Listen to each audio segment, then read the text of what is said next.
Humble Boy helped at the construction site in secret, until the engineer asked why. Richard Peterson had noticed the same small footprints in the damp sand of the construction site for the fourth week in a row. The 62-year-old engineer knew someone was sneaking onto the property overnight, but only now had he decided to find out who. At 5 in the morning, before the first workers had arrived, he spotted a small figure slipping between piles of materials. It was a boy no older than 11, carrying heavy bricks as if his life depended on it. "Hey, kid," Richard called out, stepping from behind a cement mixer. The boy froze, the bricks slipping from his small hands and shattering on the ground. His wide eyes showed pure panic. "Please, sir, I'm not stealing anything," he said in a shaky voice.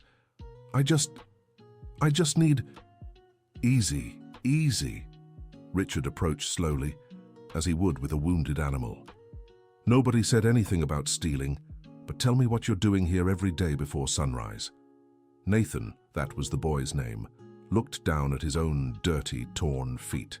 His shorts were patched with duct tape, and his faded green t-shirt hung loosely on his thin frame. "Are you going to turn me into the police?" he whispered. "I'm not turning anyone in. I just want to understand."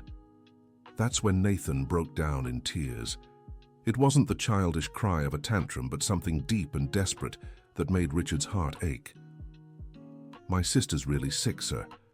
The doctor said she needs surgery right away, or else—" His voice dissolved into sobs. "And what does that have to do with you hauling bricks here?" "Mr. Robert, the mason, he gives me $2 for every stack I organize. He said if I come real early, when nobody sees, he'll pay me a little. I've already saved $43. Richard felt a lump in his throat. $43 for a surgery that likely cost thousands. "What about your parents, son? Where are they?" Nathan wiped his nose on his sleeve. "My dad used to work here before. Michael Rogers, you know him. He had an accident and now he's in a wheelchair. The company said they couldn't help because it was his fault." The name hit Richard like a punch. Michael Rogers. He remembered the case well. A dedicated worker who had fallen from a poorly secured scaffold 3 years earlier. The company had blamed employee negligence to avoid responsibility. "How old are you?" 11, sir. "And your sister?" "Emily's 8. She was born with a heart problem, but before we could afford the medicine. Now—" Nathan shook his head. "My mom cleans 3 houses, but it's not enough. The doctor said Emily doesn't have much time left without the surgery." Richard watched the boy trying to gather the broken pieces of brick as if he could fix them. There was something in the determination of those small hands that moved him deeply. "Nathan, listen. You can't keep coming here to work in secret. It's dangerous and—" "Please, sir." Nathan dropped to his knees. "I promise I won't get in anyone's way. I just need to save the money. The doctor said time's running out, that every day that passes—" "Get up, son. You don't need to kneel for anyone."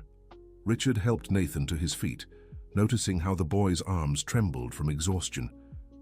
"Tell me something. How much is this surgery?" $15,000, sir. I know it's a lot, but if I work every day, maybe—" The engineer did the math in his head. At the rate the boy was working, even if Robert paid him faithfully, it would take years to save that much. Years Emily didn't have. Dear listener, if you're enjoying the story, please take a moment to like and especially subscribe to the channel. It helps us a lot as we're just starting out. Now, continuing. That night, Richard Peterson couldn't sleep. He tossed and turned in bed, thinking about the boy and his sick sister. In the morning, he arrived at the construction site earlier than usual and called Robert, the mason. "Robert, I need to talk to you about the boy." The 50-year-old man lowered his head, embarrassed. "I'm sorry, Mr. Richard. I know it was wrong, but the boy begged me, said it was to help his family. I just wanted to give him a few bucks." "I'm not blaming you, Robert, but tell me exactly how it happened." "He showed up here about 5 weeks ago. Said he knew the work because his father used to work construction. He started by helping organize materials, stacking bricks, cleaning up debris. Works harder than many adults I know." "And how much were you paying him?" $2 per stack. Sometimes when he stayed longer, I'd give him 5. My wife always packs extra lunch, so I'd bring some for him." Richard nodded. Robert was a simple man but had a good heart. He wasn't taking advantage of the boy, just trying to help within his means. Robert, starting today, the boy won't be working here anymore. The mason grew sad. I understand, Mr. Richard, you're right. A child's place is in school. It's not quite that. Richard looked around, making sure they were alone. I'll find a way to help his family, but I need you to keep this between us, okay? Don't worry, Mr. Richard. You've always been a good man. Over the following days, Richard began leaving envelopes with money hidden in the spots where Nathan usually worked. He started with $50, then $100. He was using his own salary to help, but didn't mind. The problem began when Brian, the site accountant, noticed some discrepancies in Richard's reports, small amounts that didn't add up, receipts that didn't match. "Richard, we need to talk," Brian said one Tuesday morning. "Of course, Brian. What's going on?" "I've noticed some inconsistencies in the site expenses. Nothing too big, but..." "What kind of inconsistencies?" "Materials listed as purchased but never delivered, small amounts missing from petty cash. Do you know anything about this?" Richard felt cold sweat run down his back. He'd taken some spare materials to leave in the hiding spot where Nathan could sell them, and occasionally taken money from petty cash for the envelopes. "Must be an accounting error, Brian. You know how it is. Sometimes suppliers delay deliveries and..." "Yeah, could be. But William's asking for a full audit. He thinks someone's stealing supplies." William Harrison, the owner of Metropolitan Construction, was a driven 45-year-old who'd inherited the business from his father. Unlike his father, who cared about the workers, William only saw the numbers at month's end. Richard knew an audit would reveal his small acts of kindness to Nathan, and knowing William, it would be used as an excuse to fire him. At 62, finding another job would be nearly impossible. The next morning, when Nathan showed up looking for the envelopes he could no longer find, Richard had to explain. "Nathan, I need you to stop coming here for a while." "But why, Mr. Richard? Did I do something wrong?" "No, son. You didn't. It's just... they're investigating some things here, and I can't help the way I was helping anymore." Nathan's face fell. "Emily got worse, Mr. Richard. Yesterday she fainted at school. The doctor said we can't wait any longer." "Give me a few days, Nathan. I'll find another way to help you." "But what if there's not enough time? What if..." "There will be time." Richard Peterson placed his hand on the boy's thin shoulder. "Trust me." But deep down, the engineer wasn't sure of anything. The audit would begin the following week, and William had already made it clear he wanted to clean house of employees he considered problematic. That afternoon, Richard decided to visit Nathan's family. The address the boy had given was in a humble community in the Hopeville neighborhood on the east side of New York City. The house was a simple two-room structure with an asbestos roof and walls in need of paint. Sarah, Nathan's mother, was a 35-year-old woman who looked 50. Suffering had etched premature wrinkles into her face. "Are you Nathan's mother?" Richard asked. "Yes, sir. Did something happen?" Worry took over Sarah's expression. "No, nothing serious. I'm Richard Peterson, the engineer at the construction site where Nathan has been showing up." Sarah lowered her head, embarrassed. "I'm sorry, sir. I told him not to bother anyone. Ever since his father got hurt, the boy keeps thinking of ways to help the family. I try to explain that children should focus on school, but..." "You don't need to apologize. Your son is a brave boy. Actually, I came here because I want to help." "Help how, sir?" "May I come in? I'd like to talk with you." Sarah hesitated for a moment, then opened the door. The small living room had only an old couch and a box television. Richard saw Emily sitting on a chair, a thin girl with large tired eyes struggling to stay awake. "Is this Emily?" he asked softly. "Yes, sir." Sarah moved closer to her daughter. "Emily, this is Mr. Richard, from Nathan's work." The girl smiled timidly, but Richard could see the sickly pallor and labored breathing that betrayed her serious condition. "Where's their father?" "Michael went to try and sort some things out downtown. He's been very upset since the accident. Says the company refused to help, that they blamed him." I remember his case, Sarah. Michael was an exemplary worker. You knew my husband? Yes, I did. And I know the accident wasn't his fault. The scaffolding wasn't properly secured. I reported it myself, but what, sir? Richard hesitated. Telling the truth about how the company had covered up the incident would only complicate things further. It's a long story, Sarah, but what matters now is Emily. Tell me about the surgery. Sarah began to cry quietly. The doctor said it's a heart procedure. $15,000. We tried through Medicare, but the waiting list is too long, and Emily doesn't have that much time. Every day she gets weaker. Mom, I'm okay. Emily tried to comfort her mother in a weak voice. Of course you are, sweetheart. Sarah kissed her daughter's forehead. Richard watched the scene, his heart breaking. That family was falling apart, and he had the means to help, but doing so would risk his own job. Sarah, I'll find a way to help you. I don't know exactly how yet, but I will. Mr. Richard, you don't have to worry about us. You've already done enough by letting Nathan work a little. It's not about having to. It's about wanting to. When Richard left the house, his mind raced with ideas. He needed to find a way to help the family without jeopardizing his position at the site, at least until the audit situation was resolved. On his way home, he passed by Mercy General Hospital, where Emily would have her surgery. It was a reputable private hospital, but it required upfront payment for elective procedures. An idea began to form in his mind. It was risky, but it might just work. Dear listener, if you're enjoying the story, please take a moment to like and especially subscribe to the channel. It helps us a lot as we're just starting out. Now, continuing. The next morning, Richard Peterson went to see Robert again. Robert, I need a favor from you. Go ahead, Mr. Richard. Do you know other construction workers from other job sites? People you trust? I sure do. Why? I want to organize a fundraiser for Nathan and his family, but without anyone from our site knowing because of the audit. Got it. You want me to talk to folks from other construction companies? Exactly. And Robert, don't mention I'm involved, okay? Say it's your own idea. Don't worry, Mr. Richard. I'll talk to the guys from the Queens and Williamsburg sites. They're good people. While Robert reached out to his contacts, Richard Peterson had an even bolder idea. He decided to go see Dr. David Wilson, the cardiologist treating Emily. The doctor's office was in the Upper East Side, an upscale neighborhood in New York City. Richard had never felt so out of place in his life, dressed in his simple clothes amid all that luxury. Dr. David? I'm Richard Peterson, an engineer. I'd like to talk about your patient, Emily Rogers. Are you related to the child? Not exactly. I'm, let's say, a family friend. I wanted to understand her condition better.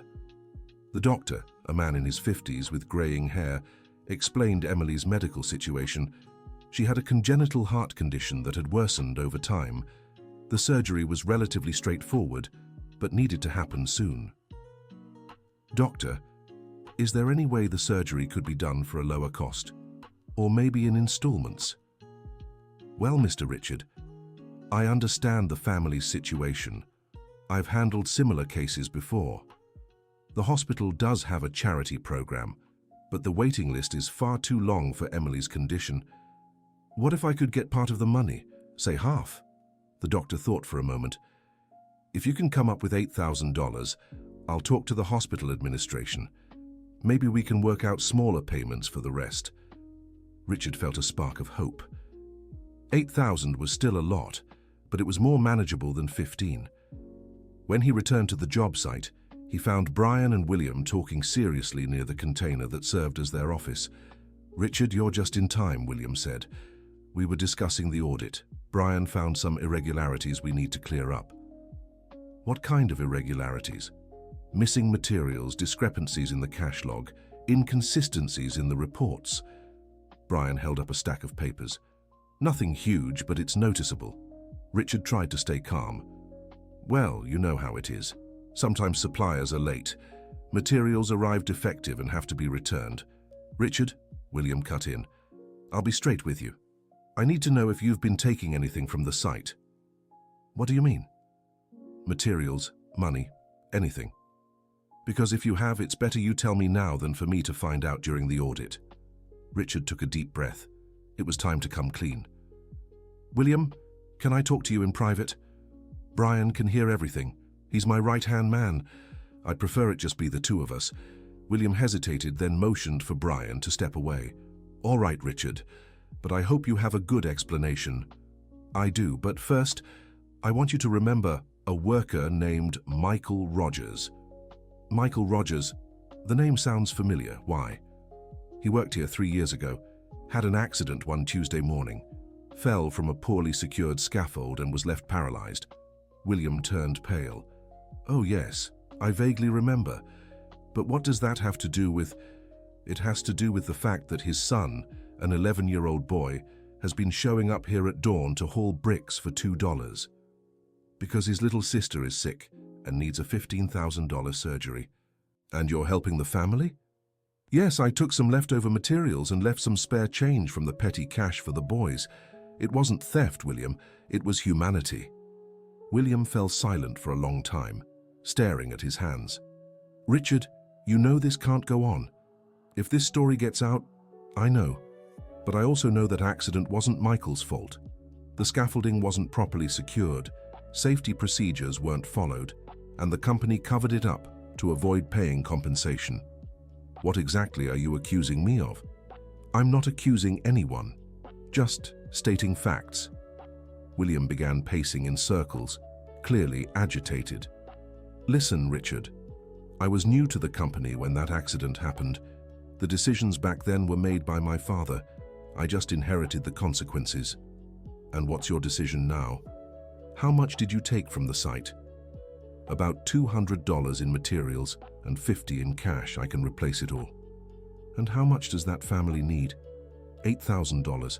I managed to negotiate with the doctor. William was silent for a few more minutes. Richard, you're 62 with 30 years at the company. You're one of the best engineers I have.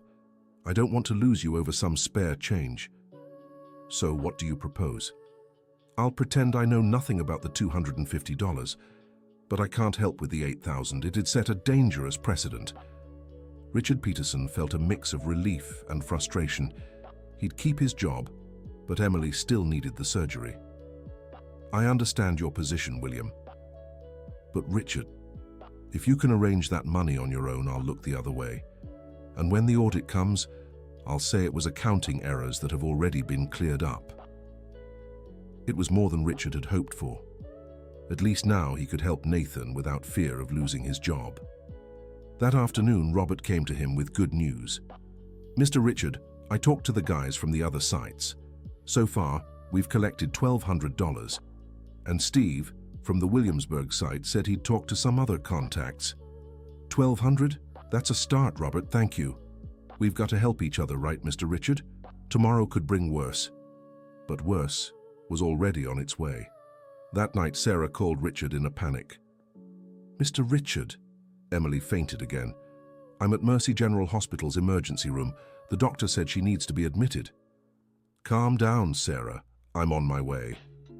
When Richard arrived at the hospital, he found Nathan in the hallway hugging his father in a wheelchair. Michael Rogers was visibly emotional.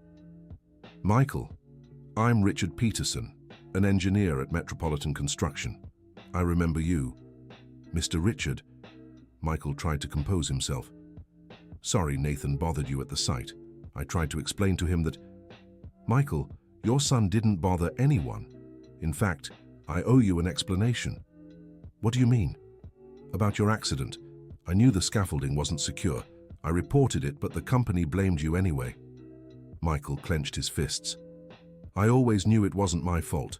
30 years working construction, never had an accident. But no one would listen. I'm listening now, Michael, and I want to help you with Emily. Just then, Dr. David appeared in the hallway. Rogers family, I need to talk to you about Emily. They all gathered in a small room. Emily had suffered a severe arrhythmia and needed the surgery even more urgently. Doctor, Richard said, how much time do we have? A week at most. After that, the risk becomes too high. A week. Richard did the math in his head. With the $1,200 Robert had raised, plus what he could pull from his savings, maybe they'd reach $3,000. Still far from the $8,000 needed. Doctor? David, is there any other alternative? Well, there's Metropolitan General Hospital. It's public, but the waiting list... How long is the wait? For cases like Emily's, about 2 months. But she doesn't have that kind of time. Richard Peterson left the hospital with a heavy heart. 2 weeks ago, his biggest worry was finishing the construction project on time. Now, he carried the weight of a life in his hands. The next morning, he made a drastic decision. He sought out a loan shark known around the construction site, a man named Vincent who lent money at high interest, but with little paperwork. I need to borrow $5,000, Vincent. $5,000. That's a big sum, Richard. What guarantee can you give me? My salary. I can sign a contract agreeing to pay it back in 12 months. The interest is 10% a month. In 12 months, you'll owe me $15,000. Do you accept? Richard hesitated. It was a debt that would burden him for years, but Emily couldn't wait. I accept. With the $5,000 from the loan shark, plus $1,200 from the construction workers' collection, and $1,800 from his own savings, Richard managed to gather the $8,000 needed. When he arrived at the hospital with the money, he was met with a surprise. Nathan was at the reception desk, but he wasn't alone. Beside him stood an elegant woman in her 70s, with silver hair and expensive clothes. "Mr. Richard," Nathan ran to him. "This is my grandmother, Mrs. Margaret." Margaret Rogers was a striking woman, with piercing blue eyes and an upright posture. Richard immediately sensed something important about her unexpected arrival. "Are you the engineer who's been helping my family?" Margaret asked. "Yes, ma'am, Richard Peterson. I need to speak with you, privately." They moved to a quieter corner of the hospital. "Mr. Richard, I heard from Sarah about Emily's condition and about Nathan working secretly at the construction site. You're Michael's mother." "I am. And I'm also a woman who made a terrible mistake 4 years ago." "What mistake, Mrs. Margaret?" "When my son married Sarah, I didn't approve. I thought he was marrying beneath his social standing. I cut ties with them." Richard was surprised. Margaret clearly had financial means. Her rings and bracelets suggested a woman of wealth. "What brings you here now?" "A neighbor told me about Nathan working construction, about Emily being sick. I didn't know they were struggling." "Do you want to help?" Margaret hesitated. "I do, but it's not that simple." "Why?" "Because my late husband left a considerable inheritance, but before he passed, he found out about how I treated Michael and was furious. He changed the will." "How so?" "The inheritance can only be accessed if I publicly reconcile with my son and acknowledge my grandchildren. But there's an additional condition." "What is it?" "Nathan and Emily would have to live with me for a year so I could make up for lost time. Michael and Sarah could visit, but the children would have to stay under my care." Richard understood the complexity of the situation. Margaret had the money to save Emily, but the price would be separating the family. "Mrs. Margaret, forgive my curiosity, but how much money are we talking about?" $200,000, enough for Emily's surgery and to change this family's life. It was far more than needed, but the emotional cost would be too high. "What do you plan to do?" "I don't know. That's why I wanted to talk to you. Nathan speaks of you like you're a hero. Maybe you can help me find a solution." At that moment, Nathan approached. "Mr. Richard, can I say something?" "Of course, son." "My mom's upstairs crying because she doesn't know how to pay for Emily's surgery. I heard her telling my dad that maybe it's better." Nathan couldn't finish his sentence, but Richard Peterson understood. Sarah was considering accepting Margaret's conditions. "Nathan, your grandmother has an offer that could really help you all." "I know. She already explained. Ethan and I would go live with her." "And how do you feel about that?" "I accept," Nathan said without hesitation. "If it's to save Emily, I'll accept anything." Margaret was moved by her grandson's response. "Nathan, sweetheart, do you understand this would mean being away from your parents for a whole year?" "I do, Grandma, but Emily is more important. And a year goes by fast, right?" The simplicity and love behind Nathan's answer deeply touched both Margaret and Richard Peterson. "Mrs. Margaret," Richard said, "may I suggest something?" "Of course. How about we all talk together? Michael, Sarah, Nathan, you and me. Maybe there's a solution none of us have thought of yet." Margaret agreed, and they went up to the room where Emily was staying. The girl slept hooked up to monitors, her uneven breathing audible in the quiet room. When Michael saw his mother enter, his face twisted into a mix of anger and pain. "What are you doing here?" "Michael, I came because..." "You came why?" "Because now that everything's gone wrong, you remembered you have a family." "Michael, please." Sarah tried to calm her husband. "No, Sarah. 4 years. For 4 years, this woman pretended we didn't exist. And now she shows up like nothing happened." Margaret stepped closer to her son's wheelchair. "You have every right to be angry. I was wrong. Very wrong. Damn right you were. So what do you want now? Buy our forgiveness?" "I want to make up for the time I lost with my grandchildren, and I want to help with Emily." "And what's the price of your help?" Margaret explained the terms of the will.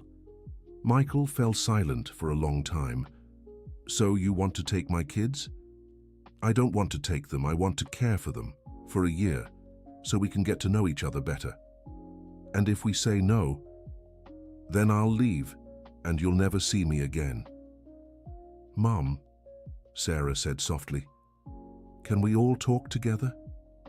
No anger, no grudges, just thinking about Emily." It was Richard who broke the silence that followed. "Can I make a suggestion? Why don't we all move to Mrs. Margaret's house?" "What do you mean?" Michael asked. "Is your mother's house big?" "Yes," Margaret replied. "It has 5 bedrooms." "Then why don't we adapt a room for Michael and Sarah, the boys keep their rooms, and you spend this year reconnecting as a family?" "But the will states the children must be under my guardianship," Margaret said. "Being under your guardianship doesn't mean the parents can't live in the same house. You'd be together, but you'd be the temporary legal guardian for the boys." The idea made everyone pause. It was a solution that kept the family united while respecting the will's conditions.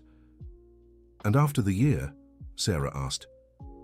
"After the year, you decide. If you want to keep living together, you can. If you want to return to your home, you do. But at least you'll have given yourselves a chance to be a family again." Nathan, who had listened quietly, spoke up. "I think it's a good idea. We stay together. Emily gets better, and we get to know Grandma better." Emily, who had woken up during the conversation, spoke weakly. "I want everyone to stay together. I don't want anyone to leave." Emily's innocence was the deciding factor. Margaret approached her granddaughter for the first time. "Emily, my sweet girl, Grandma will take care of you and make you better, okay?" "Are you really my grandma?" "Yes, my love, and I'm sorry it took me so long to meet you." Michael watched the interaction between his mother and Emily. For a moment, his resentment gave way to emotion. "Mum, why didn't you ever want to meet them?" Margaret sat in a chair beside Emily's bed. "Because I was too proud, Michael. Because I thought I knew what was best for you. But looking at these kids now, I see you made the right choice. Sarah is a wonderful woman, and Nathan and Emily are the most beautiful grandchildren I could have asked for." Sarah began to cry. "Mrs. Margaret, I never meant to keep the kids away from you. If you had come sooner..." "I know, dear. It was all my fault." Richard Peterson, seeing the family reconciling, headed for the door. "I'll let you talk as a family." "Mr. Richard, wait," said Michael. "I need to thank you for everything you've done for my kids." "No need to thank me, Michael. Anyone in my place would have done the same." "No, they wouldn't," said Margaret. "Most people would have ignored the situation. You're a special person."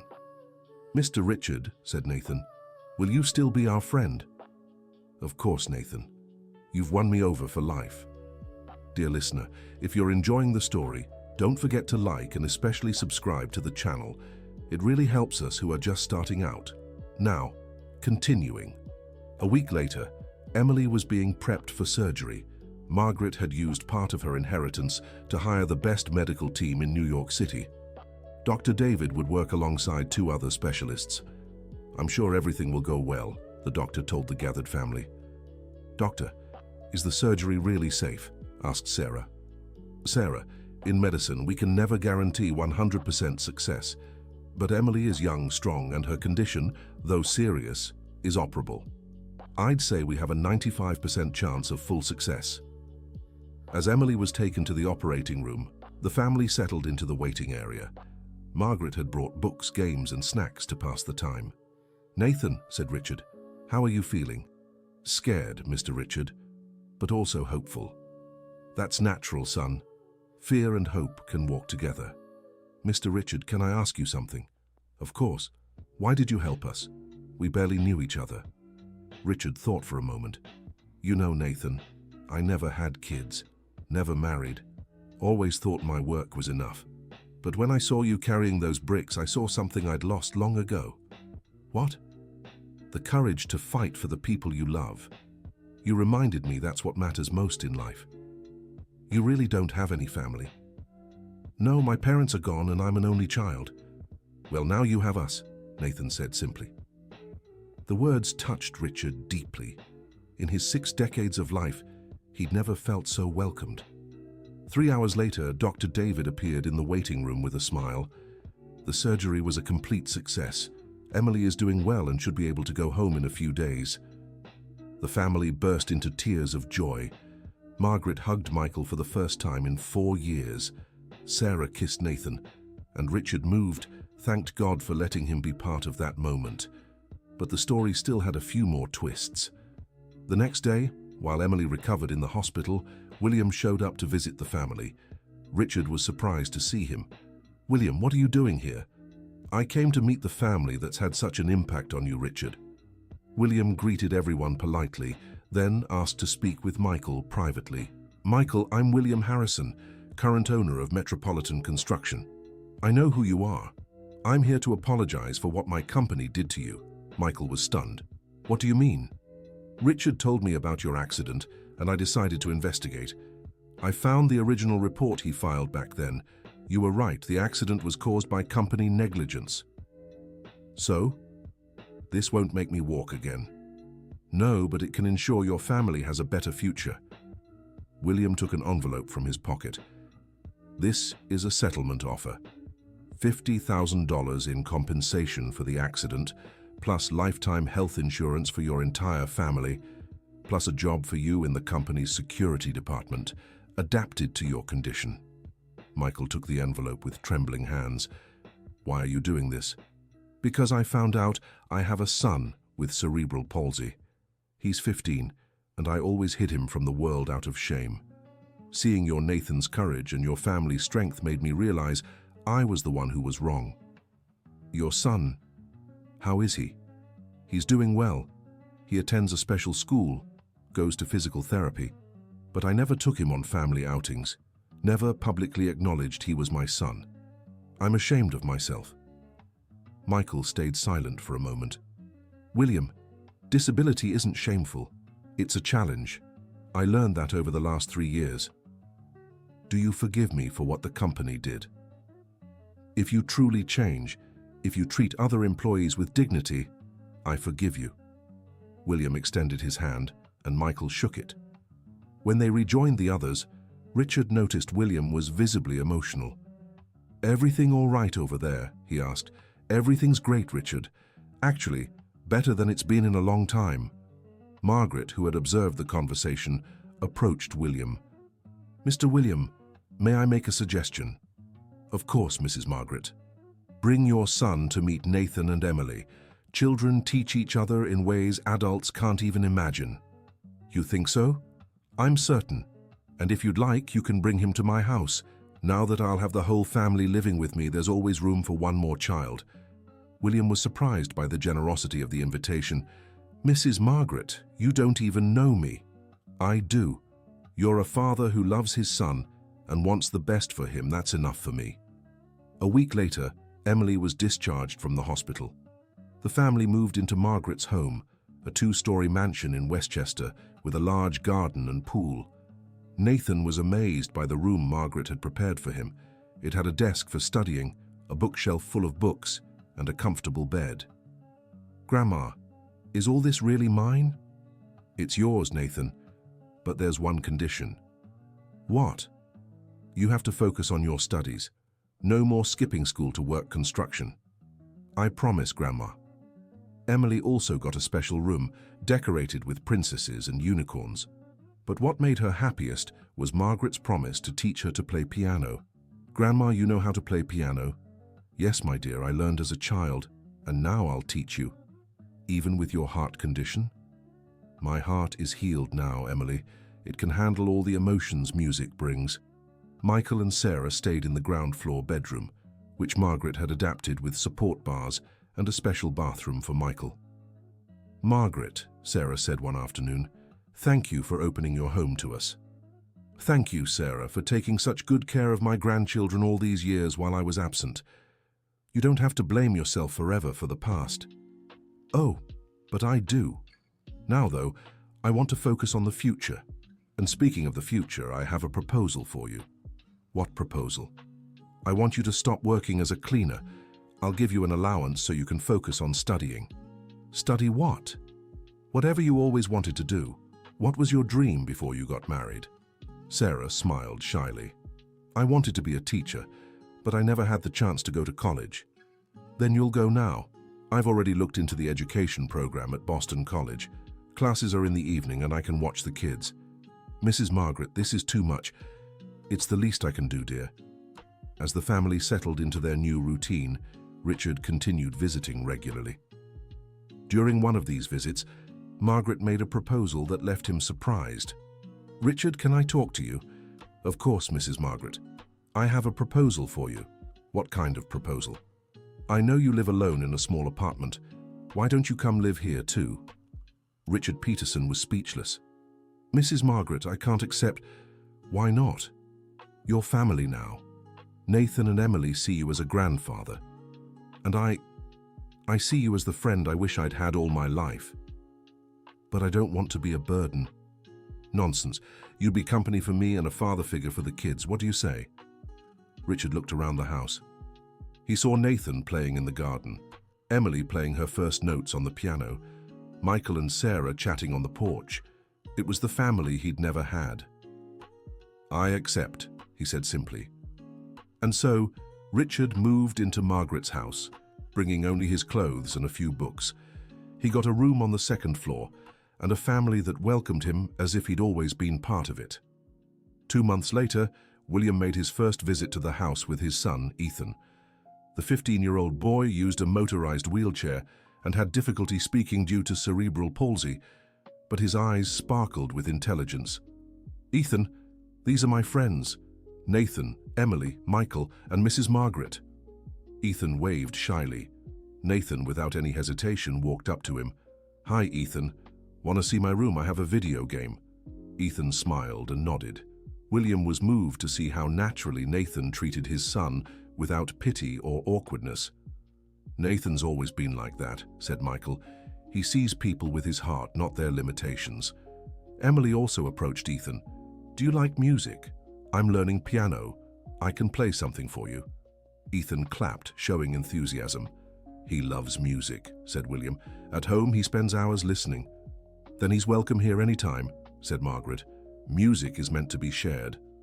That afternoon, Ethan played with Nathan in the garden, listened to Emily play piano, and talked with Michael about adapted cars. William had never seen his son so happy and included. Margaret, William said as they were leaving, thank you for opening your home to us. That's what family's for, William. Family? Of course. After everything we've been through together, what else would we be? William smiled. It was the first time in years he'd felt truly at peace. 6 months later, life had settled completely. Nathan was among the top students in his school. Emily had become a talented young pianist. Sarah was in her second semester of education, and Michael had become head of security at Metropolitan Construction. Richard had discovered a talent he never knew he had: teaching. He helped Nathan with math and physics and had started volunteering to teach kids in the community where the family had lived before. Mr. Richard, Nathan said one Saturday afternoon, can I ask you something? Of course, son. Do you regret helping me that morning at the construction site? Regret it? Why would you ask that? Because you had to go into debt, almost lost your job, went through so much trouble. Richard stopped what he was doing and looked straight at Nathan. Nathan, listen carefully. That morning when I found you carrying bricks was the most important day of my life. Not because I helped you, but because you let me be part of this family. Really? I spent 60 years thinking I didn't need anyone. That work and money were enough. But you showed me family is everything. That love is everything. So you're happy. Happier than I ever thought I could be. Emily walked up to the two of them. What are you guys talking about? I was asking Mr. Richard if he's happy here with us, said Nathan. Of course he's happy, said Emily with the simplicity of a child. This is his home now. And it truly was. Richard Peterson had found not just a house but a home, a place where his experience was valued, where his presence made a difference, where he was loved unconditionally. That same evening, the whole family was gathered in the living room. Margaret played the piano while Emily sang along. Nathan studied math with Richard's help. Michael and Sarah planned a trip for the holiday. Ethan was there too, as he now spent weekends at the house. Do you all know what today is? Margaret asked. What day? Sarah replied. It's been exactly 1 year since Nathan showed up at the construction site carrying bricks. Everyone paused what they were doing. A whole year, Nathan asked. A whole year. And look how our lives have changed.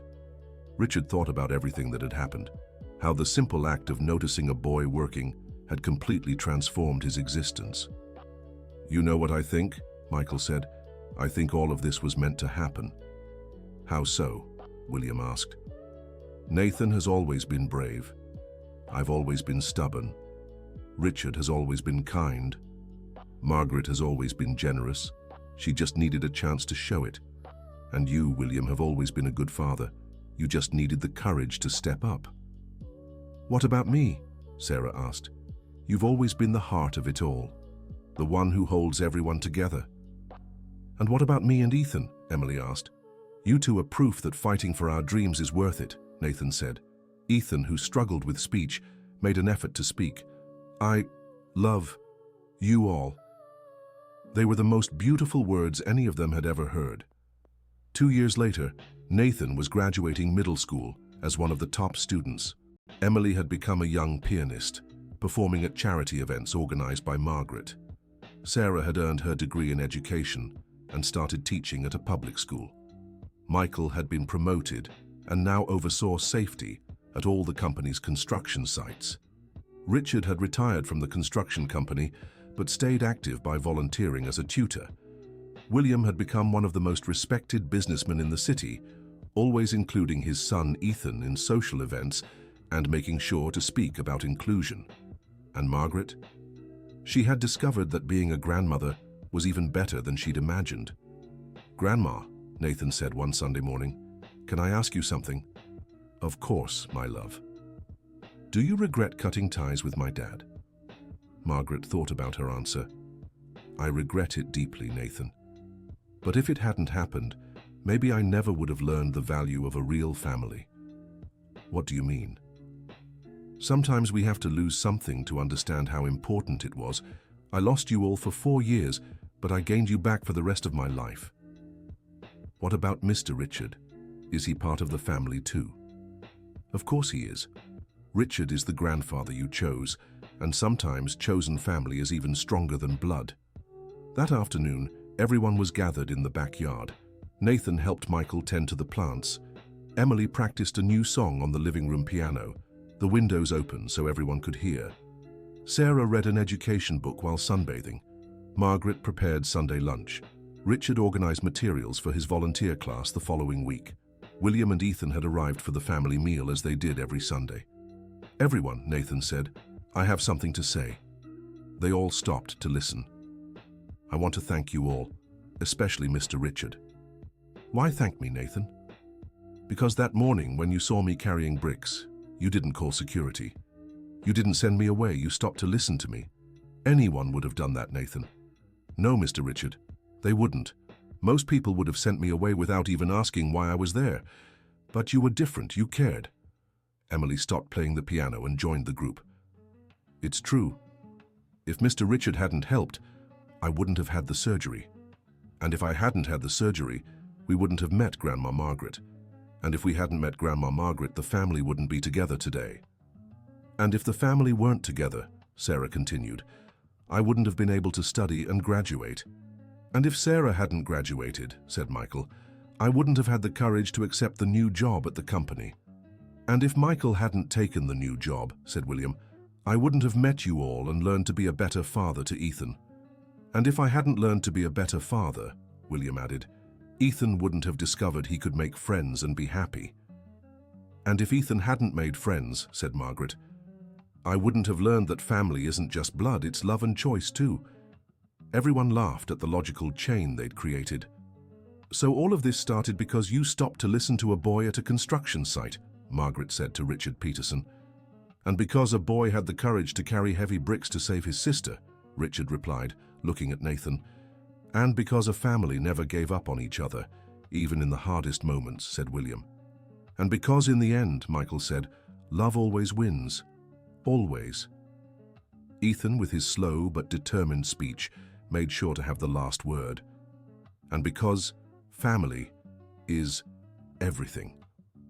5 years later, Nathan had become a responsible, studious 16-year-old.